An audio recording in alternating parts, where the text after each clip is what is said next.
फिलहाल एक बड़ी खबर आपको बता दें, आईपीएस वाई पूरन सुसाइड केस में एक बड़ा एक्शन लिया गया है। हरियाणा के डीजीपी शत्रुजीत कपूर छुट्टी पर भेज दिए गए। हरियाणा सरकार ने सभी जिलों को अलर्ट पर रख दिया है। सांप्रदायिक सौहार्द और शांति बनाए रखने की अपील की है। सरकार ने हालात पर इस समय कड़ी निगरानी भी अपनी जमाई हुई है और आदेश अब दिया है हर एक अधिकारियों को, प्रशासनिक लोग जो हैं कि आप इस पर नजर आप बनाए रखिए, क्योंकि लंबी छुट्टी पर भेजे गए हरियाणा के डीजीपी कपूर। आईपीएस ने सुसाइड नोट में कई गंभीर आरोप इन पर लगाए हैं और जांच अभी जारी है। 7 अक्टूबर वो तारीख थी जब अपने घर में साउंड प्रूफ बेसमेंट में सर्विस गन से गोली मारकर आईपीएस ने अपनी जीवन लीला समाप्त की। उसके बाद हरियाणा के कई ऐसे अधिकारी हैं जिन पर प्रताड़ित करने का आरोप भी लगा था इनके सुसाइड नोट में। हरियाणा की सरकार पूरी तरह से अलर्ट पर भी है।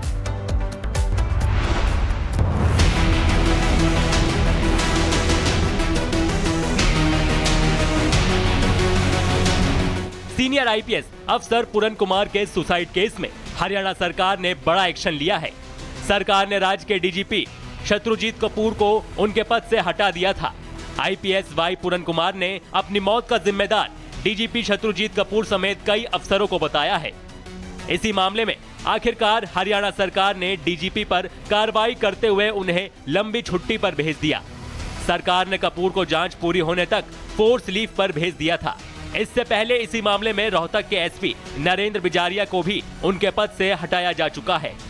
आपको बता दें कि पूरन कुमार ने अपने चंडीगढ़ वाले घर में खुद को गोली मारकर आत्महत्या कर ली थी।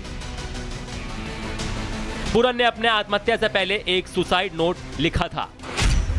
लेटर में पूरन ने साथी अफसरों द्वारा प्रताड़ना को सुसाइड की वजह लिखी थी। उन्हें परेशान करने वालों में डीजीपी शत्रुजीत कपूर का नाम प्रमुखता से शामिल था। अपनी चिट्ठी में उन्होंने कुल 13 अफसरों का नामों का जिक्र किया। पूरन का परिवार डीजीपी समेत दूसरे अफसरों पर कड़ी कार्रवाई की मांग कर रहा था। उनकी पत्नी और सीनियर आईएएस अफसर अमनीत कुमार ने थाने में शिकायत दर्ज कराई। शिकायत में डीजीपी शत्रुजीत कपूर और रोहतक एसपी नरेंद्र बिजारिया का नाम शामिल है।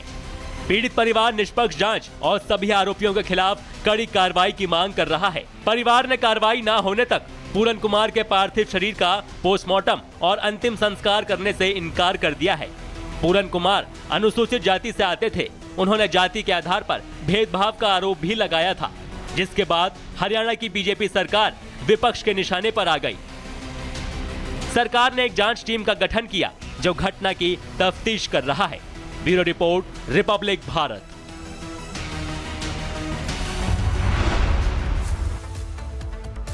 वाई पूरन जो कि सन 2001 की बैच के आईपीएस अधिकारी थे, लेकिन 7 अक्टूबर वो तारीख थी जब वो बेसमेंट में थे। अचानक उन्होंने अपनी सर्विस रिवॉल्वर से खुद को खत्म कर लिया। जब उन्होंने सुसाइड नोट लिखा तो उसमें डीजीपी समेत कई ऐसे अधिकारी हैं जिनका उन्होंने जिक्र किया और यही वजह कि पुलिस ने शत्रुजीत के अलावा उन तमाम लोगों पर एफआईआर दर्ज करके जांच अब शुरू कर दी है। परिवार का यह कहना है कि जिन लोगों के नाम है उन पर कड़ाई से जांच हो। हरियाणा की सरकार ने राज्य के सभी देखिए अधिकारियों को और सभी जिलों को अलर्ट पर भी अब कर दिया है। लेकिन आखिर आईपीएस पूरन ने जान क्यों दी, सवाल यह है लोगों के जहन में। 7 अक्टूबर को आईपीएस वाई पूरन कुमार ने अपनी देखिए जीवन लीला समाप्त की, आत्महत्या की। एसपी रोहतक नरेंद्र बिजारिया को भी पद से हटा दिया गया। इसके अलावा साउंड प्रूफ बेसमेंट में सर्विस गन से उन्होंने खुद को गोली मारी। फिर इसके बाद चर्चाएं होने लगी कि आखिर ऐसा उन्होंने क्यों किया। रोहतक पुलिस ट्रेनिंग सेंटर में आईजी थे वाई पूरन कुमार। इसके अलावा कई ऐसी बातें जो भी जांच में निकलकर सामने आ रही हैं। पत्नी अमनीत पूरन कुमार आईएएस अधिकारी हैं जो कि उस समय विदेश में थी, किसी यात्रा पर गई थी। सुसाइड के वक्त जापान में अमनीत पूरन थी और उसके बाद जब वो आई तो यहाँ पर सरकार से लगातार जांच की मांग कर रही हैं। घटना वाले दिन पत्नी ने 15 बार उन्हें फोन भी किया था। शायद वो कुछ कहना चाहती थी, वो भी बताना चाहते थे, लेकिन उसके पहले बेटी अमूल्या ने बेसमेंट में पितों का मृत पाया। एक और बड़ी खबर आपको बता दें, एक बड़ी खबर आईएएस अमनीत पूरन को पुलिस का नोटिस अब भेजा गया है। पति आईपीएस पूरन कुमार का लैपटॉप अब मांगा गया है। हरियाणा आईपीएस सुसाइड केस में नोटिस भेजा गया। पुलिस ने आईपीएस पूरन का लैपटॉप सौंपने के लिए कहा, क्योंकि कई ऐसी कड़ियां हैं जो लैपटॉप में भी जुड़ी हो सकती हैं। जांच की आंच अभी कहां तक जाएगी ये कह पाना बड़ा मुश्किल है। लैपटॉप अगर खुलेगा तो कई राज वहां से भी सामने आएगा, ये भी अब कह रहे हैं पुलिसकर्मी। इसीलिए जांच का दायरा और तेज अब कर दिया गया है। एक बड़ी खबर आपको बता दें, आईपीएस वाई पूरन सुसाइड केस में एक बड़ा एक्शन लिया गया है। हरियाणा के डीजीपी शत्रुजीत कपूर छुट्टी पर भेज दिए गए। हरियाणा सरकार ने सभी जिलों को अलर्ट पर रख दिया है। सांप्रदायिक सौहार्द और शांति बनाए रखने की अपील की है। सरकार ने हालात पर इस समय कड़ी निगरानी भी अपनी जमाई हुई है और आदेश अब दिया है हर एक अधिकारियों को, प्रशासनिक लोग जो हैं, कि आप इस पर नजर आप बनाए रखिए, क्योंकि लंबी छुट्टी पर भेजे गए हरियाणा के डीजीपी कपूर आईपीएस ने सुसाइड नोट में कई गंभीर आरोप इन पर लगाए हैं और जांच अभी जारी है। 7 अक्टूबर वो तारीख थी जब अपने घर में साउंड प्रूफ बेसमेंट में सर्विस गन से गोली मारकर आईपीएस ने अपनी जीवन लीला समाप्त की। उसके बाद हरियाणा के कई ऐसे अधिकारी हैं जिन पर प्रताड़ित करने का आरोप भी लगा था इनके सुसाइड नोट में। हरियाणा की सरकार पूरी तरह से अलर्ट पर भी है।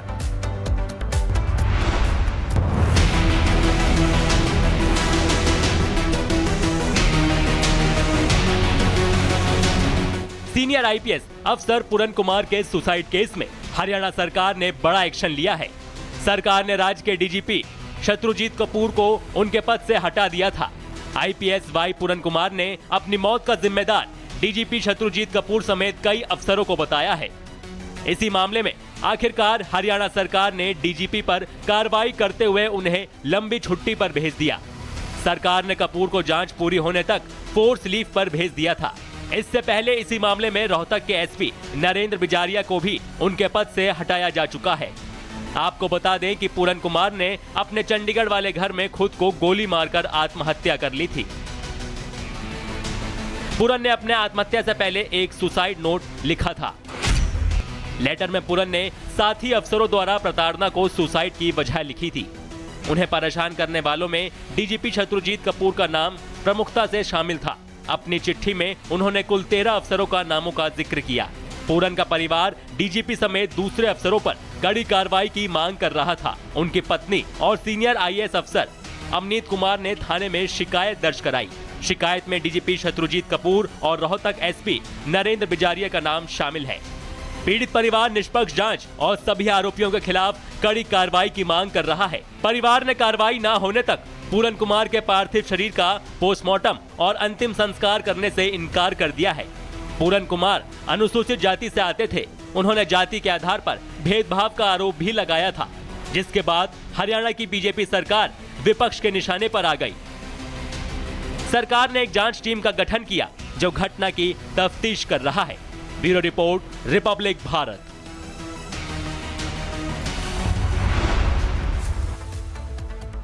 वाई पूरन जो कि सन 2001 की बैच के आईपीएस अधिकारी थे, लेकिन 7 अक्टूबर वो तारीख थी जब वो बेसमेंट में थे। अचानक उन्होंने अपनी सर्विस रिवॉल्वर से खुद को खत्म कर लिया। जब उन्होंने सुसाइड नोट लिखा तो उसमें डीजीपी समेत कई ऐसे अधिकारी हैं जिनका उन्होंने जिक्र किया और यही वजह कि पुलिस ने शत्रुजीत के अलावा उन तमाम लोगों पर एफआईआर दर्ज करके जांच अब शुरू कर दी है। परिवार का यह कहना है कि जिन लोगों के नाम है उन पर कड़ाई से जांच हो। हरियाणा की सरकार ने राज्य के सभी अधिकारियों को और सभी जिलों को अलर्ट पर भी अब कर दिया है। लेकिन आखिर आईपीएस पूरन ने जान क्यों दी, सवाल यह है लोगों के जहन में। 7 अक्टूबर को आईपीएस वाई पूरन कुमार ने अपनी जीवन लीला समाप्त की, आत्महत्या की। एसपी रोहतक नरेंद्र बिजारिया को भी पद से हटा दिया गया। इसके अलावा साउंड प्रूफ बेसमेंट में सर्विस गन से उन्होंने खुद को गोली मारी। फिर इसके बाद चर्चाएं होने लगी कि आखिर ऐसा उन्होंने क्यों किया। रोहतक पुलिस ट्रेनिंग सेंटर में आईजी थे वाई पूरन कुमार। इसके अलावा कई ऐसी बातें जो भी जांच में निकलकर सामने आ रही हैं। पत्नी अमनीत पूरन कुमार आईएएस अधिकारी हैं जो कि उस समय विदेश में थी, किसी यात्रा पर गई थी। सुसाइड के वक्त जापान में अमनीत पूरन थी और उसके बाद जब वो आई तो यहाँ पर सरकार से लगातार जांच की मांग कर रही हैं। घटना वाले दिन पत्नी ने 15 बार उन्हें फोन भी किया था। शायद वो कुछ कहना चाहती थी, वो भी बताना चाहते थे, लेकिन उसके पहले बेटी अमूल्या ने बेसमेंट में पितों का मृत पाया। एक और बड़ी खबर आपको बता दें, एक बड़ी खबर आईएएस अमनीत पूरन को पुलिस का नोटिस भेजा गया है। पति आईपीएस पूरन कुमार का लैपटॉप अब मांगा गया है। हरियाणा आईपीएस सुसाइड केस में नोटिस भेजा गया। पुलिस ने आईपीएस पूरन का लैपटॉप सौंपने के लिए कहा, क्योंकि कई ऐसी कड़ियां हैं जो लैपटॉप में भी जुड़ी हो सकती हैं। जांच की आंच अभी कहां तक जाएगी ये कह पाना बड़ा मुश्किल है। लैपटॉप अगर खुलेगा तो कई राज वहां से भी सामने आएगा, ये भी अब कह रहे हैं पुलिसकर्मी। इसीलिए जांच का दायरा और तेज अब कर दिया गया है।